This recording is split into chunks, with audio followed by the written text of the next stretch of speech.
اعوذ باللہ من الشیطان الرجیم بسم اللہ الرحمن الرحیم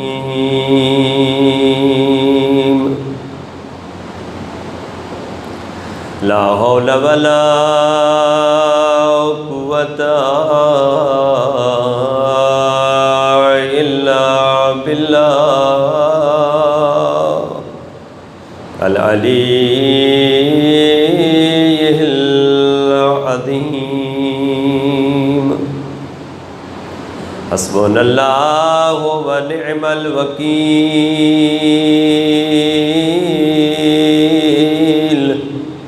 نعم المولى ونعم النصير الحمد لله رب العالمين والعاقبة لأهل التقوى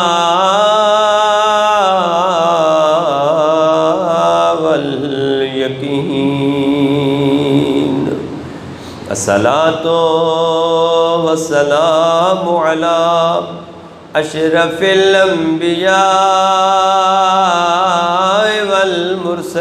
والمرسلين وحبيب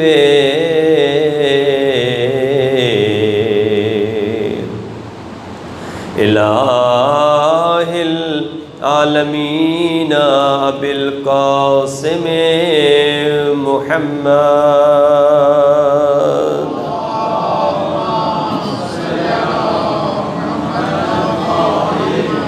الحمد لله الذي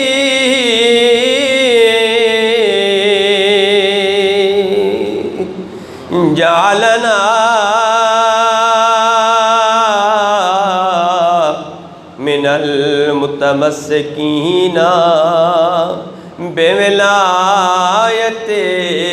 علي بن أبي طالب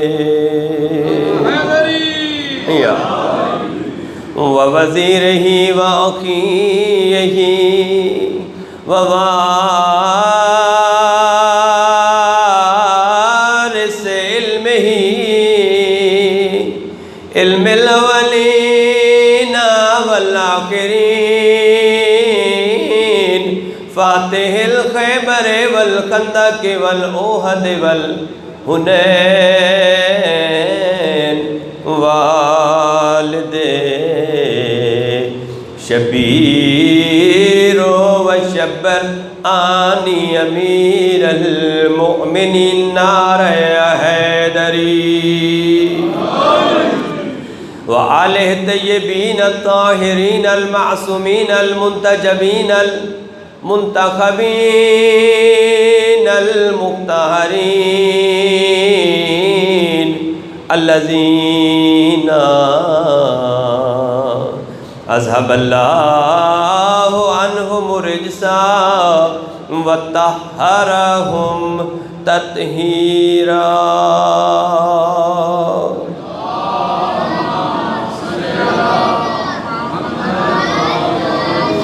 اما بعد فقد قال اللہ تعالی فی محکم کتابہ بسم اللہ الرحمن الرحیم قل لا اسألکم علیہ اجرا الا المودۃ فی القربى وبسم اللہ الرحمن الرحیم هو الذی بعث فی الأمیین رسولا منہم یتلو علیہم آیاتہ ویزکیہم وَيُعَلِّمُهُمُ الْكِتَابَ وَالْحِكْمَةَ وَإِنْ كَانُوا مِنْ قَبْلُ لَفِي ضَلَالٍ مُبِينٍ صلوات بر محمد وآلہ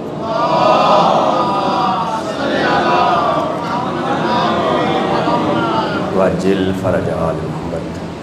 دعا ہے پروردگار عالم اب تمام مومنین و سادات کا اس مقام مقدس پہ چل کے آیا، اپنی بارگاہ میں قبول و منظور فرمائے۔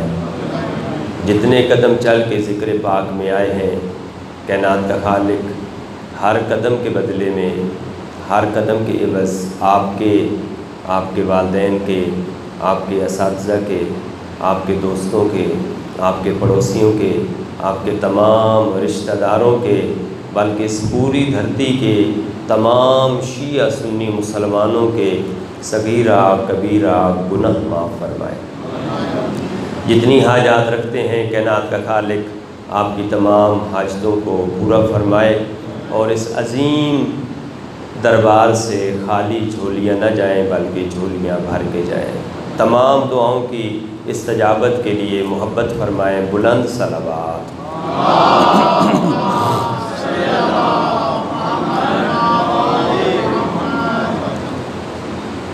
آپ نے دیکھا کہ آج سلسلہ مجالس اس خمسے کی آج چوتھی مجلس ہے۔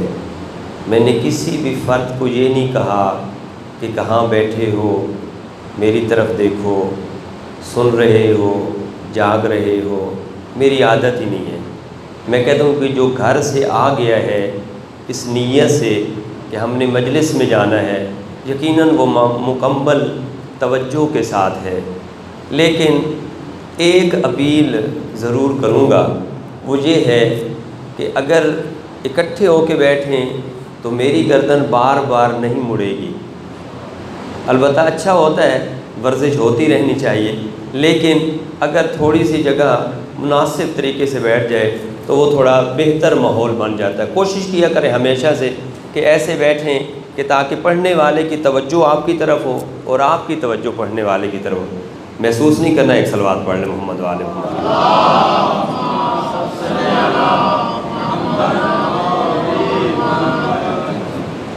ایک آدھے منٹ میں پچھلی 3 مجالس کا خلاصہ بیان کر کے تھوڑا سا آگے بڑھیں گے۔ پہلی مجلس میں ہم نے رابطہ پروردگار کے بارے میں گفتگو کی کہ اس کے بارے میں انبیاء نے ہمیں، رسول خدا نے ہمیں رابطے کے لیے کیا فرمایا تھا، کیسے خدا کے ساتھ رابطہ ہونا چاہیے، کیسے راز و نیاز ہونی چاہیے۔ دوسری مجلس میں جو معاشرہ ہے عرب کا، اس کا تعارف رسول کی 40 سالہ زندگی نبوت، اعلان نبوت سے پہلے اور پھر اس کے بعد کے کچھ ادوار کے بارے میں گفتگو ہوئی۔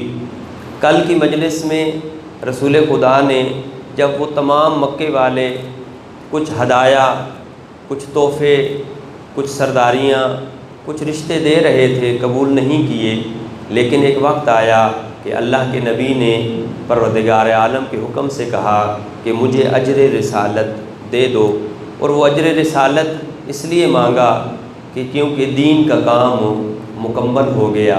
جب دین کا کام مکمل ہو گیا تب انہوں نے اجرت مانگی، اور اجرت میں کیا چیز مانگی تھی؟ محبت مانگی۔ یہاں پہ ہماری بات پہنچی۔ آج چاہتا ہوں کہ اللہ کے نبی کے کچھ کام بتا دوں کہ اس نبی کے جہاں پر معاشرے کی تربیت تھی اور معاشرے کو پروان چڑھایا، دین مکمل کیا، تو کچھ اس کے آج کاموں کی طرف توجہ دلانی ہے۔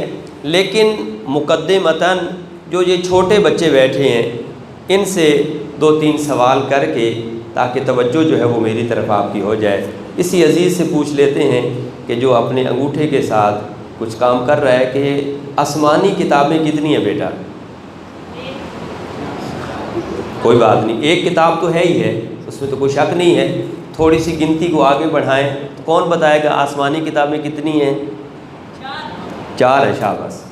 آسمانی کتابیں، آپ جو بہت پیچھے بیٹھے آپ نے صرف ہاتھ کھڑا کیا ہے، اگر قریب آ جائیں تو آپ سے بھی سوال کیے جا سکتے ہیں۔ صلوات پڑھیں محمد و آل محمد کی ذات پر۔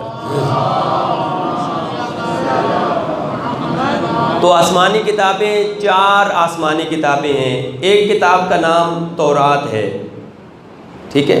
ایک کتاب کا نام اور آپ بتا دیں۔ تورات، اور کے بعد انجیل، ایک اور زبور، اور آخری کتاب کا نام کیا ہے جی؟ قرآن مجید۔ یہ جو 4 کتابیں آسمانی ہیں یہ مختلف انبیاء پہ اتری ہیں، میرے اوپر نہیں اتری ہیں، لہذا پریشان ہونا نہیں ہے۔ پہلی کتاب مثلا انجیل کس کے اوپر اتری ہے جی؟ حضرت عیسیٰ علیہ السلام پر، اور زبور حضرت داؤد علیہ السلام پر، اور تورات حضرت موسیٰ علیہ السلام پر، اور قرآن مجید حضرت محمد مصطفیٰ صلی اللہ علیہ وآلہ وسلم۔ ما صلی علی محمد وآل محمد وجل۔ جو قرآن مجید ہے یہ بھی آسمانی کتاب اور آخری کتاب ہے۔ یہ کس کے اوپر اتری؟ آپ کے اور میرے پیارے نبی محمد مصطفیٰ پر۔ یہ جو قرآن 2 جلدوں کے اندر ہمارے گھروں میں، ہماری مساجد، ہمارے امام بارگاہ، ہماری لائبریریوں کے اندر موجود ہیں، اس قرآن مجید کی 114 صورتیں ہیں۔ میں چاہتا ہوں تھوڑا قرآن کا خلاصہ بیان کر دوں تاکہ میرے بچوں کو یاد ہو جائے کہ یہ جو عظیم کتاب ہے اس کے اندر کیا ہے۔ کتنی صورتیں ہیں؟ 114 صورتیں ہیں، ٹھیک ہو گیا جی۔ یہ 114 صورتوں میں 15 سجدے ہیں۔ قرآن کے کتنے سجدے؟ 15۔ 4 واجب سجدے ہیں اور 11 مستحب سجدے ہیں۔ یہ جو 114 صورتیں ہیں ان میں کچھ صورتیں انبیاء کے ناموں پر ہیں، جیسے سورہ نوح، سورہ ابراہیم، سورہ یوسف، سورہ محمد، صلوات پڑھیں محمد وآل محمد صلی علی محمد۔ جہاں پر یہ انبیاء کے ناموں پر ہیں، میری مائیں اور بہنیں بھی ناراض نہ ہوں، خواتین کے ناموں پر بھی صورتیں ہیں۔ کون سی سورہ ہے جی؟ شاباش۔ سورہ مریم، سورہ نساء، یہ خواتین کے ناموں پر ہے۔ اچھا، کچھ صورتیں ایسی ہیں کہ جو جانوروں کے ناموں پر ہیں، کون بتائے گا جی؟ سورہ فیل، ہاتھی والی سورہ، سورہ بقرہ، گائے والی سورہ، سورہ عنکبوت، یہ جانوروں کے ناموں پر، چمٹی والی سورہ نمل، یہ جانور، حیوان، جانداروں کے ناموں پر ہیں۔ کچھ صورتیں دنوں کے ناموں پر ہیں۔ کوئی منگل والی سورہ ہے؟ شاباش۔ نہ کوئی منگل والی ہے نہ کوئی اتوار والی، سورہ جمعہ ہے، اور آج تھا روز جمعہ۔ میں نے آج جس آیہ مجیدہ کا انتخاب کیا کہ اس سلسلے کے ساتھ اس کو جوڑا جائے، وہ سورہ جمعہ کی دوسری آیت ہے۔ کیا فرمایا؟ هو الذی بعث فی الامیین رسولا منہم یتلو علیہم آیاتہ ویزکیہم ویعلمہم الکتاب والحکمہ۔ ایک بات اور بھی واضح کر دوں کہ جب میں یہ آیت کی تلاوت پہلے بھی کی، ابھی بھی کر رہا تھا، تو چند چہرے میرے سامنے بیٹھے ہیں کہ جن کے ہونٹ حرکت کر رہے تھے جی، میرے ساتھ ساتھ وہ تلاوت کر رہے تھے۔ اس سے پتہ یہ چلا کہ ان نے سورہ جمعہ کی کچھ نہ کچھ الفاظ، یہ پوری سورہ اس لیے آتی ہے کہ جہاں پر یہ جمعہ پڑھتے ہیں وہاں پر مولانا کبھی کبھی سورہ جمعہ بھی پڑھتے ہیں۔ تو ان تمام عزیزان کہ جنہوں نے یہ میرے ساتھ تلاوت کی ہے، ان سب کی صحت و سلامتی کے لیے ایک صلوات پڑھ دیں۔ اللہ صلی اللہ محمد۔ اصل میں ہماری ایک قوم کے اندر، ہمارے ایک کیا کہتے ہیں خاندان کے اندر، ہمارے لوگوں میں اپریشیٹ، کسی کی تعریف کرنا، یہ بندہ اس کو نہ محسوس کرتا ہے۔ لیکن میری عادت، میں کہتا ہوں نہیں، تعریف کرنی چاہیے۔ اب اگر میں نے کسی کے لیے صلوات پڑھا دی ہے اس کی صحت و سلامتی کے لیے، تو وہ مزید خوش ہوگا کہ منبر آل محمد سے میرے لیے جو صلوات پڑھی گئی ہے یہ میرے وجود کے اندر ایک انقلاب لے کے آئی، اور یہ انقلاب انسان کو پھر برے رستے سے بچا لیتی ہے۔ یہ ایک ہدایت کا رستہ ہے نا۔ تو لہٰذا گھر میں بھی بیٹھے ہوئے اگر کوئی بچہ چھوٹا سا عمل کرے اور وہ خوبصورت ہو تو فوراً اس کی تعریف کریں، تاکہ وہ اس کو مزید بعد میں بہتر انداز سے پیش کریں۔ مثلا پانی لے کے آیا اور اس نے دائیں ہاتھ سے پانی دیا، شاباش میرے بیٹے، کتنا اچھا ہے، تم نے الٹے ہاتھ سے پانی نہیں دیا، ہاں ایسا ہی دینا چاہیے۔ اب وہ کبھی بھی الٹے ہاتھ سے پانی نہیں دے گا، سیدھے ہاتھ سے پانی دے گا۔ اسی طرح اور بہت سارے مواقع ہمارے گھروں میں پیش آتے ہیں۔ تو لہٰذا میں کہنا یہ چاہتا ہوں کہ پیغمبر اسلام کے اوپر جو قرآن نازل ہوا اس کی جو دوسری آیت آج کی مناسبت سے جو تلاوت کی ہے، آئیں تھوڑا سا اس آیت کے بارے میں غور و خوض کرتے ہیں، تھوڑا فکر کرتے ہیں۔ تو ترجمہ اس کا بالکل سادہ، هو الذی بعث، اس ذات پروردگار نے بعث مبعوث کیا، بھیجا، ارسال کیا، کس کو؟ اپنے رسول کو۔ کہاں بھیجا؟ فی الامیین، امی لوگوں میں۔ اب امی کے معنی بہت سارے ہیں، لیکن یہاں پر میں نے جو معنی لیا ہے وہ یہ لیا کہ ان پڑھ لوگوں میں بھیجا۔ رسول ان پڑھ نہیں ہے، لوگوں میں بھیجا۔ کیا کرتا ہے یہ؟ یتلو علیہم آیات، یہ آیات قرآنی کی تلاوت کرتا ہے۔ ایک یتلو علیہم آیات، وَيُزَكِّيهِمْ، اور تزکیہ نفس کرتا ہے، وَيُعَلِّمُهُمُ الْكِتَابَ، اور کتاب کی تعلیم دیتا ہے، وَالْحِکْمَةَ، اور حکمت کی باتیں بتاتا ہے، وَإِنْ كَانُوا مِنْ قَبْلُ لَفِي ضَلَالٍ مُبِينٍ، اگرچہ تم کھلی گمراہی میں تھے، یہ نبی تمہیں اس گمراہی سے نکال کر ہدایت کے رستے پر لے کے آتا ہے۔ صلوات پڑھیں محمد و آل محمد کی ذات۔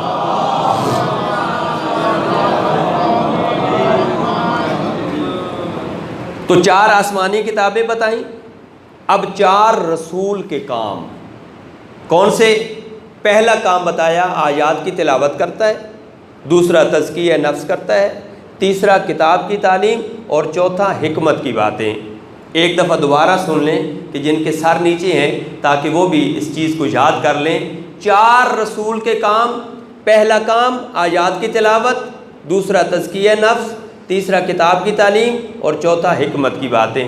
ایک لفظ جو مشکل ہے اس کا پہلے ترجمہ کر دوں تاکہ پھر تسلسل سے بات میری آگے بڑھ سکے، اور وہ ہے تزکیہ۔ تزکیے کا مطلب کیا ہے جی؟ تزکیے کا یہ لفظ، اس کے حروف اصلی جو ہیں وہ ذبح سے ہیں۔ تزکیہ ذبح سے، یعنی جب ہم کسی جانور کو ذبح کرتے ہیں تو کہتے ہیں یہ تزکیہ شدہ ہے، یعنی اس کا جب خون نکل جاتا ہے وہ پاک ہو جاتا ہے۔ تزکیہ یعنی پاک کرنا۔ ذبح کرتے ہیں ہم، اس کی شہرگ کو کاٹتے ہیں، وہ جانور پاک ہو جاتا ہے۔ رسول کے 4 کام ہیں۔ ایک کام تزکیہ نفس ہے۔ کیا رسول ہمیں، ترجمہ صحیح ہے؟ نہیں، تزکیہ نفس، نفس یعنی ہمارے اندر کی جو غلاظتیں ہیں، جو ہمارے اندر روح کی جو بیماریاں ہیں نا، اس کو رسول دور کرتا ہے۔ اب آئیں جی، کتنے ہیں رسول کے کام؟ 4۔ پہلا کام قرآن کی آیات کی تلاوت، دوسرا تزکیہ نفس، تیسرا کتاب کی تعلیم، اور چوتھا حکمت کی باتیں۔ اگر اللہ کے نبی کے یہ 4 کام ہیں تو اگر یہ رسول کسی زمانے میں نہ رہے، چلا جائے کہیں، تو پھر اس کا جو جانشین ہو وہ بھی ایسا ہونا چاہیے کہ وہ بھی یہ 4 کام کرے۔ اب مثال دوں، مثلا ہمارے یہ بزرگ جو ہیں ان کو تحصیلدار صاحب کے پاس کام پڑ گیا، ویسے مثال دے رہا ہوں، اللہ نہ کرے کہ ہمیں اس طرح کی کوئی مشکلات آئیں، کیونکہ تھانے کچہری یہ جو مسائل ہوتے ہیں یہ بڑے گھمیر ہوتے ہیں، سالوں زندگیاں انسان کی گزر جاتی ہیں، مال بھی خرچ ہو جاتا ہے، جوانیاں بھی ختم ہو جاتی ہیں۔ تحصیلدار صاحب کے پاس کام تھا، زمین کے حوالے سے کوئی بھی کام تھا، پہنچے، پتہ چلا تحصیلدار صاحب جو ہیں وہ کہیں دورے پہ گئے ہوئے، زمینوں وغیرہ کسانوں کے پاس جاتے ہیں نا تحصیلدار، تو انہوں نے کہا کہ مجھے تو تحصیلدار صاحب سے کام تھا۔ وہاں پر دفتر میں بیٹھا جو عملہ تھا اس نے فرمایا، اس نے کہا بزرگوں آپ پریشان نہ ہوں، اس لیے کہ نائب تحصیلدار موجود ہے، وہ جو تحصیلدار کام کرتا ہے وہ نائب بھی وہی کام کرتا ہے، لہٰذا آپ کی مشکل حل ہو جائے گی۔ بزرگوں نے کہا بہت اچھے، انہوں نے اپنا کام کرائے، گھر چلے گئے۔ میرے عزیز کو فون آیا کہ کل ہفتہ ہے، ہفتے والے دن چھٹی ہوتی ہے سکول میں، یا اتوار والے دن چھٹی ہوتی ہے، لیکن آپ نے سکول آنا ہے، آپ کے بیٹے کے بارے میں آپ سے کچھ باتیں کرنی ہیں، آپ کے بھانجے بھتیجے کے بارے میں آپ سے کچھ باتیں کرنی ہیں، آپ کل سکول میں تشریف لے کے آئیں۔ ہیڈ ماسٹر صاحب کا فون آیا، یہ صبح تیار ہو کے سکول پہنچ گئے، جب پہنچے تو ہیڈ ماسٹر صاحب موجود نہ تھے. کہنے لگے مجھے تو فون کیا گیا. سمجھ آ رہی میری باتوں کو؟ کہتے مجھے تو فون کیا کہ ہیڈ ماسٹر صاحب آپ سے ملنا چاہتے ہیں، آپ آئیں. ہے ہی نہیں. کہا کہ پریشان نہیں ہونا، نائب ہیڈ ماسٹر موجود ہیں، وہ آپ کی مشکل حل کر دیں گے. ان کی مشکل حل ہو گئی. ہمیں کام پڑ گیا ناظم صاحب کے پاس. جب ان کے پاس پہنچے وہ نہ تھے، نائب ناظم نے ہمارا کام کر دیا. مثالیں بہت زیادہ ہیں، پرنسپل، نائب پرنسپل، بہت زیادہ مثالیں. ایک آخری مثال، ہمیں کام پڑ گیا صدر صاحب کے پاس. وہ تنظیم کا صدر ہو، کسی انجمن کا صدر ہو، یا ملک عزیز پاکستان کا صدر ہو. اب پتہ چلے گا کون ہے جو صرف ڈرامے دیکھتے ہیں، کون ہے کہ جو خبریں سنتے ہیں، کون ہے کہ جنہیں آگاہی ہے اپنے وطن سے. ہمارے ملک کے کیا کہتے ہیں صدر کا کیا نام ہے؟ بچہ اس بچے سے پوچھ رہا ہوں. آپ بتائیں بیٹا، آپ بتائیں. شاباش. صلوات پڑھیں اس بچے کے لیے جی. کہیں وہ دوسرا آصف علوی نہ ہو. ٹھیک ہے، ڈاکٹر آصف علوی نہیں ہے، محمد عارف علوی ہے. ہاں تو بس میں اب اس موضوع پہ جانا نہیں چاہتا، ریکارڈنگ بھی ہو رہی ہے. عارف علوی نام ہے بیٹا، ذرا یاد کر لو. جو آپ نے نام لیا وہ تو کہیں اور پہنچے ہوئے ہیں. صلوات پڑھیں محمد و آل محمد کی ذات پر.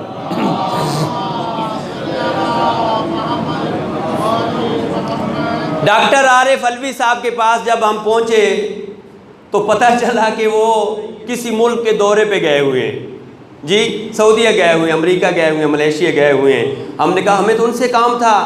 کہنے لگے جی مسئلہ نہیں ہے، پریشان ہونے کی ضرورت نہیں ہے، نائب صدر موجود ہے، آپ کی مشکل حل ہو جائے گی. مثالیں دی میں نے آپ کو ہیڈ ماسٹر کی، نائب ہیڈ ماسٹر، تحصیلدار، نائب تحصیلدار، ناظم، نائب ناظم، صدر، نائب صدر. یہ کیوں بتایا؟ اس لیے بتایا کہ اگر اصل موجود نہ ہو تو اس کا جو جانشین ہوتا ہے، جو اس کا نائب ہوتا ہے، جو اس کی جگہ پر بیٹھتا ہے، وہ کام کر دیتا ہے. اب آئیں ذرا، رسول کے کام ہے 4. ان 4 کاموں کو رسول نے انجام دیا. لیکن آج رسول اس زمانے سے چلے گئے تو پھر کوئی اس کا ایسا جانشین ہونا چاہیے کہ جو وہ 4 کام کرتا ہوا نظر آئے. وہ کتاب کی تعلیم بھی دے، قرآن کی آیات کی تلاوت بھی کرے، تزکیہ نفس بھی کرے، کتاب کی تعلیم بھی دے، حکمت کی باتیں بھی بتائے. لیکن جب ہم کائنات میں نگاہ ڈالتے ہیں تو ہمیں کوئی ہستی نظر نہیں آتی. ایک ہی ہستی نظر آتی ہے کہ جب وہ منبر پر آ کر بیٹھتے ہیں تو رسول کے لہجے میں قرآن کی تلاوت بھی کرتے ہیں، علی کے رسول کے لہجے میں حکمت کی باتیں بھی بتاتے ہیں، رسول کے لہجے میں کتاب کی تعلیم بھی دیتے ہیں، رسول کے لہجے میں تمام اعمال کرتے ہوئے نظر آتے ہیں. جب آ کر منبر پر بیٹھتے ہیں تو فرماتے ہیں سلونی سلونی قبل ان تفقدونی انی عالم ترک السماوات الی ترک الارض. اے لوگوں پوچھو مجھے علی ابن ابی طالب سے، میں زمین کے رستوں سے ادھر کے رستے بہتر جانتا ہوں. کیوں کہا؟ اس لیے کہ جو کام اصل کرتا ہے وہی نائب کرتا ہوا نظر آئے تب اسے جانشین کہا جائے گا. اب یہ جانشین جب منبر پہ آ کے بیٹھتے ہیں تو لوگ کیا پوچھتے ہیں اور امام کیا بتاتے ہیں؟ امام کہتے ہیں اگر قرآن کے بارے میں مجھ سے سوال کرنا چاہتے ہو، قرآن کے بارے میں مجھ سے پوچھنا چاہتے ہو تو آؤ، میں علی ابن ابی تمہیں بتاتا ہوں کہ کون سی آیات کہاں پہ نازل ہوئی ہیں. کیوں پریشان ہو؟ کون سی آیت دن میں نازل ہوئی ہے، کون سی رات میں نازل ہوئی ہے، کون سی مردوں کے بارے میں ہے، کون سی خواتین کے بارے میں ہے، کون سی صحرا میں نازل ہوئی، کون سی دریاؤں میں نازل ہوئی، کون سی سمندروں میں نازل ہوئی، کون سی جنوں کے بارے میں ہے، کون سی فرشتوں کے بارے میں ہے، کون سی عزت کے بارے میں ہے، کون سی ذلت کے بارے میں ہے، کون سی جنت کے بارے میں ہے، کون سی جہنم کے بارے میں ہے. میرے مولا یہ فرماتے جا رہے ہیں کون سی مسلمانوں کے بارے میں ہے، کون سی کافروں کے بارے میں ہے، کون سی طلاق کے بارے میں ہے، کون سی معاشیت کے بارے میں ہے، کون سی کس کتاب کے بارے میں ہے، مولا علی بتاتے جا رہے ہیں۔ اور یہاں پر فرماتے ہیں میں علی ابن ابی طالب بتاتا ہوں کون سی آیات مجمل ہیں، کون سی محکم ہیں، کون سی مبین ہیں۔ ارے کون سی مومنین کے بارے میں ہیں، کون سی منافقین کے بارے میں؟ کیوں پریشان ہو؟ یہ مولا علی کیوں کہہ رہے تھے؟ اس لیے کہ اپنے سینے پر ہاتھ مار کے کہتے ہیں کہ ہا ہنا واللہ لا علم الجمع، یہاں پر علم کا بہت بڑا خزانہ موجود ہے۔ واقعاً ایسا ہی ہے۔ وہ علی جس سے کسی نے کوئی سوال نہ کیا، کنویں کے اندر اپنے منہ کو ڈال کر رو رو کے کہتے کاش کوئی مجھ علی سے سوال کرنے والا ہوتا، اور کیوں نہ اس کا علم ہو کہ جس کے بارے میں اللہ کے نبی نے فرمایا انا مدینۃ العلم وعلی بابھا، میں علم کا شہر ہوں، علی اس کا دروازہ ہے، کہ جس کا دروازہ علی ہو وہاں پہ کوئی مشکل ہونی چاہیے۔ صلوات پڑھیں محمد و آل محمد کی ذات۔ 4 آسمانی کتابیں بتا دیں، 4 رسول کے کام بتا دیے۔ ذرا آئیں دیکھیں تو صحیح مولا علی کے بارے میں کچھ معلومات ہیں ہمارے پاس یا نہیں۔ مولا علی کے 4 بھائی ہیں جی، اور مولا علی کا نمبر بھی گھر میں 4تھا نمبر ہے۔ کون سا نمبر ہے؟ 4تھا۔ کون کون سے بھائی ہیں جی؟ جناب جعفر، جناب عقیل، جناب طالب اور مولا علی، 4 بھائی۔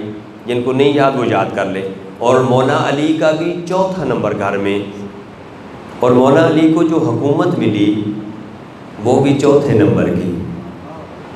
آج کی مجلس بھی حق 4 والی ہے۔ کون سی حکومت ملی؟ 4تھے نمبر پر۔ اور رسول کا جو ممبر تھا، یہ جیسے ممبر ہے، اس کے بھی 4 زینے تھے، 4 سٹیپ تھے، 4 اس کے پائے تھے۔ اوپر والا پایا جہاں رسول بیٹھتے تھے، ایک، دوسرا، تیسرا اور چوتھا، 4 پائے۔ اللہ کے نبی جب دنیا سے چلے گئے تو اس کے بعد ایک دور شروع ہوا۔ پہلے خلیفہ جناب عمر، جناب ابوبکر جب آئے ممبر کی طرف تو ایک عمل کیا، ممبر پہ آ کر، ممبر کے پاس آ کر کھڑے ہو گئے۔ ایک دفعہ ممبر کو دیکھا، پھر اپنے آپ کو دیکھا، ممبر کو دیکھا، پھر اپنے آپ کو دیکھا، اور جہاں پر رسول بیٹھتے تھے وہاں نہیں، جہاں رسول قدم رکھتے تھے وہاں بیٹھے۔ عمل بتا رہا ہے کہ میں وہاں بیٹھنے کے قابل نہیں، عمل بتا رہا ہے وہاں بیٹھنے کے قابل نہیں، نیچے بیٹھے۔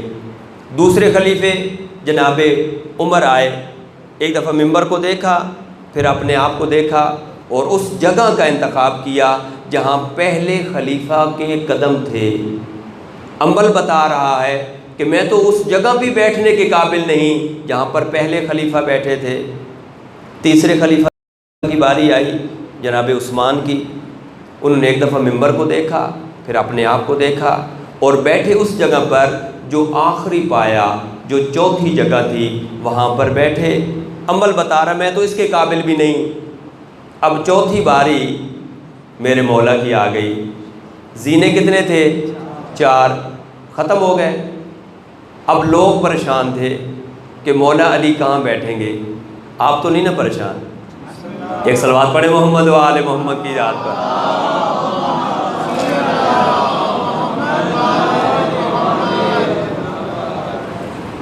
اپنی اس بات کو واضح کرنے کے لیے ایک مثال دوں۔ جو عرب علاقہ ہے، عربستان، بلکہ اس سے پہلے اس طرح بات کو شروع کروں، کائنات کے اندر جہاں بھی کوئی سید ہے، سادات کا احترام اور عزت سب سے جدا ہے۔ وجہ کیا ہے؟ اولاد رسول ہونے کی وجہ سے۔ روایت یہی بتاتی ہے کہ ان کی رگوں میں رسول کا خون ہے، لہذا اس وجہ سے ان کا احترام ہے۔ اکرموا اولادی، میری اولاد کی عزت کرو، رسول کا فرمان ہے۔ اب اگر عربستان میں چلے جائیں، وہاں کی عزت، وہاں کا احترام سادات کا وہ کیسے کرتے ہیں کہ سید کے ماتھے کا بوسہ لیتے ہیں یا اس کے ہاتھوں کو چومتے ہیں۔ مرد و زن میں یہی رواج ہے عربستان کے اندر۔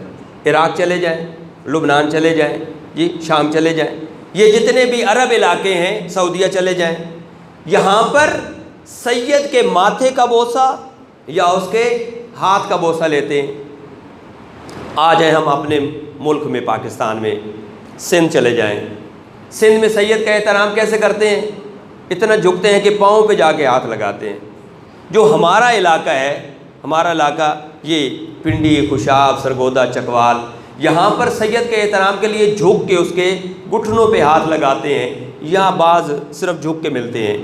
ایسا ہی ہے ہمارے علاقے میں ایک شاہ صاحب جو ہیں، وہ اپنے ڈیرے پر، اپنی بیٹھک پر چارپائی لگا کر، ایک طرف تکیہ، ایک طرف جو ہے وہ چادر، وہ بیٹھے ہوئے تھے۔ ان کے ماننے والا، ان کے چاہنے والا ان سے دعائیں لینے کے لیے، یا اگر آپ پریشان نہ ہوں تو تویز بھی ہو سکتا ہے، کوئی مسئلہ تو نہیں ہے نا، ہاں، دعائیں لینے کے لیے، کوئی عمل لینے کے لیے، کوئی وظیفہ لینے کے لیے وہ آیا، شاہ صاحب کو جھک کے ملا، گھٹنوں پہ ہاتھ لگایا۔ ملنے کے بعد چاہتا یہ تھا کہ شاہ صاحب کے ایک سائڈ پہ بیٹھ جائیں، لیکن اس شاہ صاحب نے آنکھیں بھر کے دیکھا۔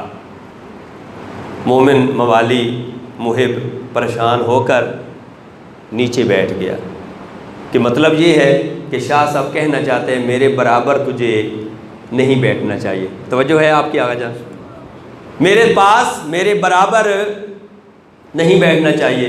چند دنوں کے بعد وہی مومن دوبارہ سید کو ملنے کے لیے آیا، تو کیا دیکھا؟ آج ماحول وہ نہیں ہے، ماحول تھوڑا تبدیل ہے کہ شاہ صاحب نیچے بیٹھے ہوئے ہیں، شاہ صاحب نیچے بیٹھے ہوئے ہیں۔ آ کر وہ ملا، ملنے کے بعد گھٹنوں پہ ہاتھ لگانے کے بعد ایک دفعہ ادھر ادھر دیکھنا شروع کر دیا۔ شاہ صاحب نے پوچھا کیا کر رہے ہو؟ کہنے لگا شاہ صاحب میں آپ کے برابر تو بیٹھ نہیں سکتا، میں کوئی گینتی یا کوئی بیلچہ ڈھونڈ رہا ہوں تاکہ زمین کو کھودوں تھوڑا سا آپ سے۔ اب بات میری ختم ہو گئی، مثال میری ختم ہو گئی۔ جب مولا علی کی باری آئی، منبر کے 4 زینے تھے، چاروں کے چاروں ختم ہو گئے۔ اب لوگ پریشان ہیں کہ مولا علی بیٹھیں گے کہاں، کس جگہ پہ بیٹھیں گے؟ لیکن مجھے قسم ہے پروردگار کی، مولا علی چلتے چلتے خرامہ خرامہ چلتے ہوئے منبر کے پاس آئے۔ ایک دفعہ منبر کو دیکھا، پھر اپنے آپ کو دیکھا، ایک دفعہ منبر کو دیکھا، پھر اپنے آپ کو دیکھا، قدم بڑھایا اور قدم رکھا پہلا اس مقام پر جہاں پر تیسرے خلیفہ بیٹھتے تھے، پھر قدم بڑھایا اس مقام پر رکھا جہاں دوسرے خلیفہ بیٹھتے تھے، پھر تیسرا قدم اس جگہ پر قدم اٹھایا جہاں پر پہلے خلیفہ بیٹھتے تھے، اور اس مقام پر جا کر بیٹھے جہاں پر اللہ کے نبی بیٹھتے تھے، اور یہی فرما رہے تھے کہ آج حق کا امام اپنے مقام پر آ گیا ہے۔ یا علی، ماشاءاللہ ماشاءاللہ، آج حق کا امام اپنی جگہ پر آ گیا ہے۔ واقعاً ایسا ہی ہے، اس میں کوئی تاریخ میں کوئی تبدیلی تو نہیں ہے، ایسا ہی ہے۔ نفس پیغمبر رسول کی جگہ پر بیٹھنے کے حقدار اگر ہیں تو وہ فقط مولا علی ہیں، یا حسنین شریفین ہیں جو اپنے نانا کے کندھوں پر آ کر بیٹھ جاتے ہیں۔ صلوات پڑھیں محمد و آل محمد کی ذات پر۔ صلی اللہ علیہ وسلم۔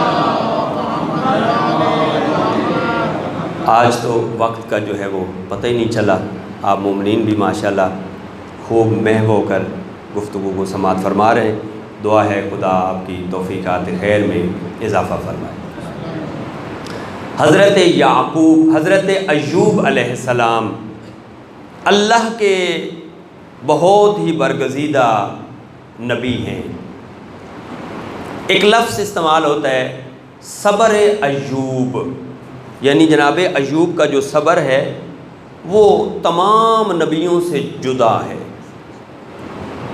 ہر نبی کی کوئی نہ کوئی خاصیت، کوئی نہ کوئی ان کے پاس معجزہ، کوئی نہ کوئی ان کی تعریف کے لیے الفاظ موجود ہیں، تو جناب ایوب کے بارے میں ہے کہ ان کا صبر بہت مشہور ہے، صبر بہت کیا۔ آئیں تھوڑا سا جناب ایوب کے بارے میں دو لفظ کہہ کے آنکھوں کا وضو کرتے ہیں۔ جناب ایوب علیہ السلام کی جو بیوی ہیں ان کا نام ہے رحیمہ خاتون۔ یہ حضرت یوسف علیہ السلام کی بیٹی ہیں یا پوتی ہیں، تاریخ نے یہی بتایا کہ کنفرم نہیں ہو سکا، فیصلہ نہیں ہو سکا کہ بیٹی ہیں یا پوتی ہیں۔ اور یہ حضرت ذوالکفل کی والدہ ہیں، بیٹی حضرت یوسف کی، زوجہ حضرت ایوب کی، اور ماں حضرت ذوالکفل کی، نبی زادی شہزادی ہیں نبوت کے گھرانے کی۔ بیوی ہونے کے حوالے سے کیسا وقت گزارا کہ حضرت ایوب 13 سال یا 17 سال بیمار رہے، بستر بیماری پر رہے، اور بیماری اس قدر زیادہ تھی کہ بستر سے اٹھ نہیں سکتے تھے، چل نہیں سکتے تھے، اور اس بیماری پر جو خرچ ہوا، گھر کا جتنا سامان تھا، جتنا مال تھا، یا وہ بیماری پہ خرچ ہو گیا یا کچھ کھانے پینے پہ خرچ ہو گیا۔ اس نبی کو، جناب رحیمہ خاتون کو خدا نے 12 بیٹے عطا کیے،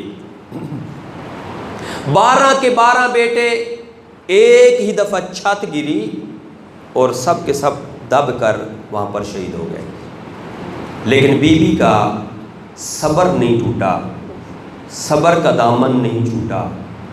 جناب ایوب حمد ثنائے پروردگار میں، عبادت پروردگار سے دور نہیں ہٹے، صبر کیا۔ جتنے بھی مصائب آئے، جتنی بھی مشکلات آئیں جناب ایوب پر، جناب ایوب نے صبر کیا۔ اور جناب رحیمہ خاتون چونکہ بیوی ہیں، مونس اور مددگار ہیں، ساتھ ساتھ کھڑی ہیں اپنے شوہر کی خدمت کرنے کے لیے، ان کی تیمارداری کرنے کے لیے، ان کے تمام کام کرنے کے لیے بیوی نے بہت ساتھ دیا۔ وقت یہاں پہ آ کے پہنچا کہ گھر میں کھانے پینے کا تمام سامان ختم ہو گیا، بات آ گئی فاقوں پر۔ گھر میں فاقے ہیں، یا ایک دن جناب رحیمہ خاتون اپنے شوہر سے اجازت لی کہ مجھے اجازت دیں تاکہ میں کہیں پر جا کر کام کروں، کسی کے گھر میں جا کر مزدوری کروں، کام کروں، اور وہاں سے جو مال ملے، وہاں سے جو مزد و اجرت مزدوری ملے، اس سے گھر کے لیے کچھ کھانے پینے کے لیے چیزیں لے کے آؤں۔ اللہ کے نبی نے اجازت دی۔ جناب رحیمہ خاتون گھر سے باہر گلی میں جا رہی تھیں، یا چند نوجوان سامنے آئے۔ اے نبی زادی کہاں جا رہی ہو؟ جناب رحیمہ خاتون کی آواز آئی، ہمارے گھر میں فاقے ہیں، کھانے پینے کے لیے گھر میں کچھ بھی نہیں ہے، میں جا رہی ہوں مزدوری کرنے کے لیے تاکہ کہیں سے مجھے کوئی کام ملے، میں گھر کے اندر کھانے پینے کی چیزیں لے کے آؤں۔ ان نوجوانوں میں سے ایک اوباش نوجوان نے کہا، اے نبی زادی ہمیں یہ علم ہوا ہے کہ تیرا خاندان، تیرا سلسلہ نسب جناب یوسف علیہ السلام سے جا کے ملتا ہے۔ جناب رحیمہ خاتون نے فرمایا تو نے سچ سنا ہے، میرا سلسلہ نسب جناب یوسف کے خاندان سے ہے۔ یہ نوجوان کہنے لگا، ہم نے یہ بھی سنا ہے کہ حضرت یوسف علیہ السلام کے جو بال تھے وہ سنہری بال تھے، وہ بہت خوبصورت بال تھے۔ بی بی نے کہا یہ بھی سچ ہے۔ وہ نوجوان آگے بڑھا اور کہتا ہے، اے رحیمہ خاتون اگر تم اپنے سر کے بال ہمیں دکھا دینا تو ہم تجھے مال بھی دیں گے اور تیرے شوہر کے لیے تجھے کھانے پینے کی چیزیں بھی دیں گے۔ اے عزادارو، جب رحیمہ خاتون نے یہ اس نوجوان کا جملہ سنا نا کہ تو اپنے بال مجھے دکھا دے تو میں تجھے کھانے پینے کی تمام چیزیں دے سکتا ہوں، تو اس وقت جناب رحیمہ خاتون نے چیخ ماری اور روتی ہوئی دوڑتی ہوئی اپنے گھر آئی۔ جناب ایوب علیہ السلام نے جب اپنی بیوی کو روتے ہوئے دیکھا تو رو کے کہتے ہیں جلدی بتا تیرے رونے کا سبب کیا ہے، جلدی بتا کیوں رو رہی ہے، میرا جگر پھٹ رہا ہے۔ بی بی کی آواز آئی، رستے میں چند نوجوان ملے، مجھ سے انہوں نے حضرت یوسف کا پوچھا اور مجھے کہتے ہیں کہ اگر تو اپنے سر کے بال ہمیں دکھا دینا تو ہم تجھے بہت زیادہ مال دیں گے۔ بی بی بھی رو رہی تھی، جناب ایوب رو بھی رہے تھے، اور ایک دفعہ اپنے ہاتھوں کو بلند کر کے کہتے ہیں بار الہا میں ہر طرح کی مصیبت، ہر طرح کا مصائب برداشت کر سکتا ہوں، لیکن ناموس کا درد برداشت نہیں کر سکتا۔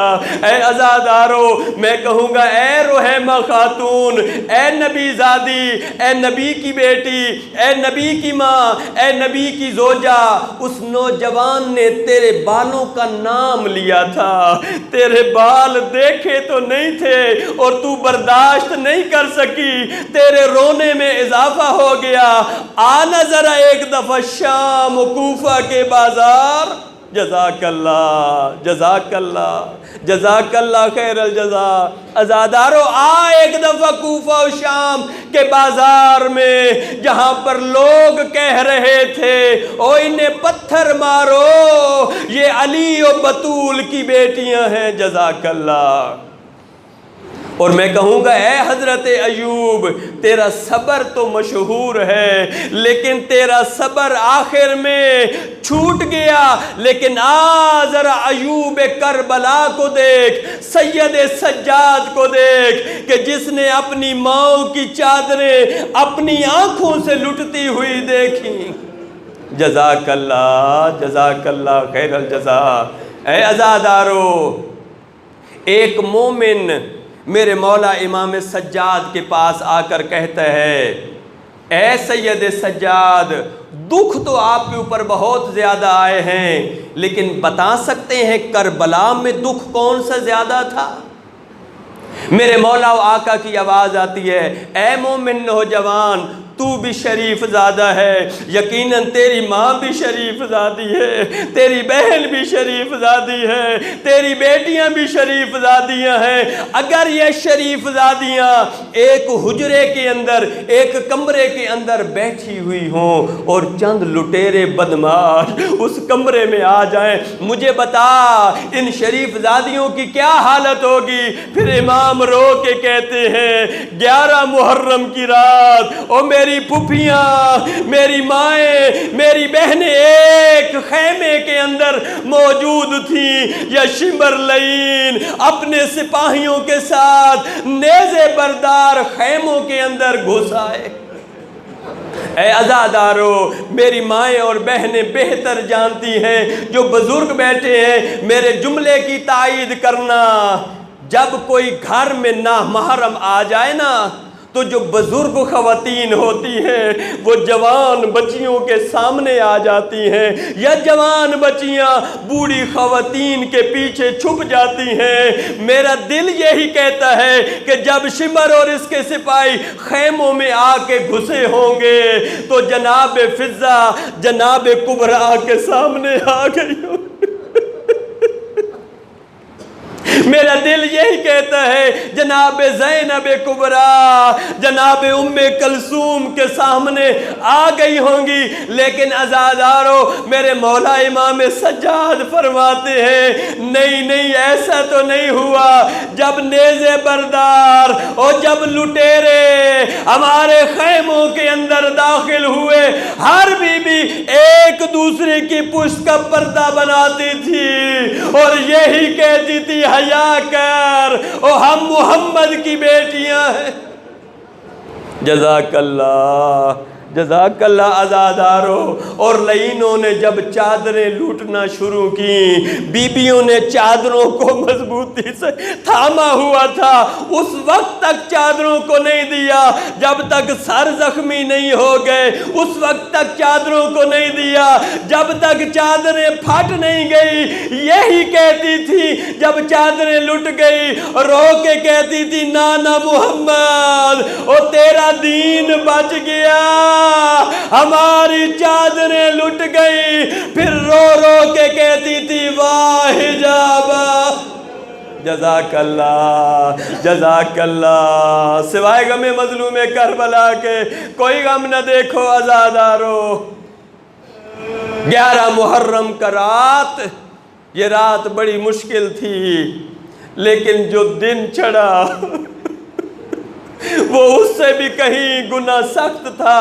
جو بچے رات کو العطش العطش، ہائے اماں پانی، سو گئے تھے پانی پانی کرتے ہوئے، اور بیویاں پریشان تھیں کہ جب صبح ہوگی اور بچے ہم سے پانی مانگیں گے، پانی تو ہمارے پاس نہیں ہوگا۔ 11 محرم کا سورج نکلا، سیدزادیاں پریشان بیٹھی ہیں، یا اس حالت میں، اس عالم میں اونٹوں کو لایا گیا، اونٹ آ کر بیٹھے، یا لعینوں نے کہا ان کے اوپر سوار ہو جائیں۔ اے عزادارو، اے غمخارو، سوائے غم مظلوم کربلا کے کوئی غم نہ دیکھیں۔ جناب ام فروہ آگے بڑھی، نظر شمالا و یمین، کبھی دائیں دیکھتی ہیں کبھی بائیں دیکھتی ہیں۔ جناب زینب کبریٰ آگے بڑھ کے کہتی ہیں اے ام فروہ پریشان نہ ہو، اگر آج تیرا قاسم تجھے سوار کرانے والا نہیں ہے تو میں زینب کبریٰ حاضر ہوں، میں تجھے سوار کراتی ہوں۔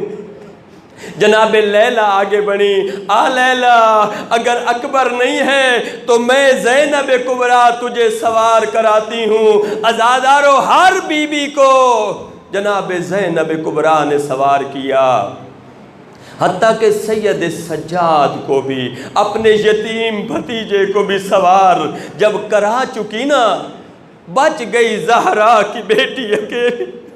ایک دفعہ دائیں دیکھتی ہے، ایک دفعہ بائیں دیکھتی ہے۔ میرا دل یہی کہتا ہے، دیکھا ہوگا نہر فرات کی طرف اور کہا ہوگا عباس بھیا اور تم مدینے سے عزتوں کے ساتھ سوار کرا کے آیا تھا اور تیری بہن غریب ہو گئی ہے، عباس مجھے آ کر سوار کرا۔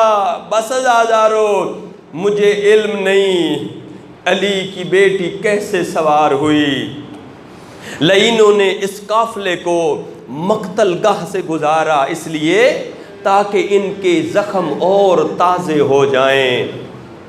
جب یہ قافلہ گزر رہا تھا تو ایک دفعہ بی بی نے دیکھا امام سید سجاد کی حالت کیا ہے۔ رونے والوں عزاداروں، سوائے غم مظلوم کربلا کوئی غم نہ دیکھیں۔ جب مقتل گاہ سے یہ قافلہ گزرنے لگا، یا ایک دفعہ بی بی کی نگاہ امام سجاد کے چہرے پر گئی۔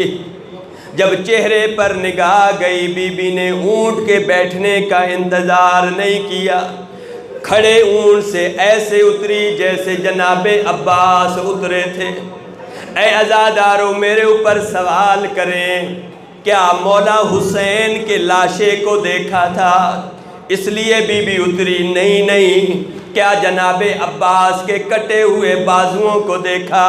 نہیں۔ کیا اکبر کے سینے میں برچھی کو دیکھا؟ نہیں۔ علماء فرماتے ہیں وجہ کیا بنی؟ جب بی بی نے اٹھ کی بلندی سے، شتر کی بلندی سے اپنے بھتیجے کے چہرے کا رنگ تبدیل ہوتا دیکھا، اب انتظار نہیں کیا، اتر کے آ کر سید سجاد کے گلے میں باہیں ڈال کے کہتی ہے، سید سجاد کو رو رو کے کہتی ہے او میرے نانا کی نشانی، جزاک اللہ، او میرے بابا کی نشانی، او میرے بھیا حسین کی نشانی، سجاد بیٹا سفر تو لانی ہے، او تو میرا ساتھ کیوں چھوڑ رہا؟ میرے مولا کی آواز آئی عزادارو، اماں میرے ایک سوال کا جواب دے۔ جی بیٹا کیا پوچھنا چاہتا ہے؟ میرے مولا کی آواز آئی، پھپھی اماں دنیا کا کوئی غریب سے غریب بیٹا ہو، اس کا باپ مر جائے، وہ اپنے باپ کو غسل بھی دیتا ہے، وہ اپنے باپ کو کفن بھی پہناتا ہے، وہ اپنے باپ کو دفن بھی کرتا ہے۔ پھپھی اماں او میں دنیا کا پہلا غریب جزاک اللہ، پھپھی اماں او میں دنیا کا پہلا غریب بیٹا ہوں، او میرے بابا کا جنازہ بے گور و کفن پڑا ہے، او میں اتنا مجبور ہوں، میرے ہاتھوں میں ہتھکڑیاں ہیں اور میں شام جزاک اللہ خیر الجزاء۔ اے عزادارو بس آخری جملے ختم کروں آپ کی زحمت۔ چلا گیا یہ قافلہ، لین اپنے جنازے دفن کرتے رہے، لیکن شریعت کے بانی کا جنازہ بے گور و کفن پڑا ہے۔ اے عزادارو جب میرے مولا حسین شہید کربلا اس سرزمین پہ آئے تھے، میرے مولا کا گھوڑا رک گیا، ایک گھوڑا تبدیل، دوسرا 6 گھوڑے میرے مولا نے تبدیل کیے، کوئی بھی گھوڑا نہیں چلا۔ اس علاقے کے لوگوں کو بلایا، سوال کیا اس جگہ کا نام کیا ہے؟ کہنے لگے اس کا نام غازریہ ہے۔ کوئی اور نام؟ کہا اس کا نام بابل ہے۔ کہا کوئی اور نام؟ کہا اس کا نام نینوا ہے۔ کہا کوئی اور نام؟ کہا اس کا نام شط فرات ہے۔ کہا کوئی اور نام؟ رو کے کہا اس کا نام کرب و بلا بھی ہے۔ اس کا نام کرب و بلا بھی ہے۔ اے عزادارو جب میرے مولا نے وہ زمین خرید کر لی، بنی اسد کے لوگوں کو بلایا، کہنے لگے اے بنی اسد کے مردوں، 10 محرم کو ہم سارے مارے جائیں گے، مہربانی کرنا آ کر ہمارے جنازوں کو دفن کر دینا۔ پھر خواتین کو بلایا، اے بنی اسد کی خواتین، اگر تمہارے مرد نہ آ سکیں اور تم پانی بھرنے کے بہانے نہر فرات پہ آ جانا، ہمارے لاشوں کو دفن کر دینا۔ آخری جملہ پھر بچوں کو بلایا، بچوں کو کہتے ہیں اے بچوں، اگر تمہارے والدین نہ آ سکیں اور تم کھیلنے کے بہانے آ جانا، مٹی کی ڈھیریاں بنا لینا اور ہماری لاشوں پہ ڈال دینا، تمہاری کھیل ہو جائے گی۔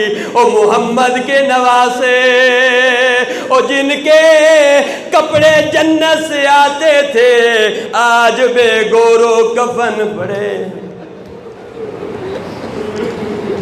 الا لعنۃ اللہ علی قوم الظالمین فسيعلم الذين ظلموا أي من ينقلبون إنا لله وإنا إليه راجعون۔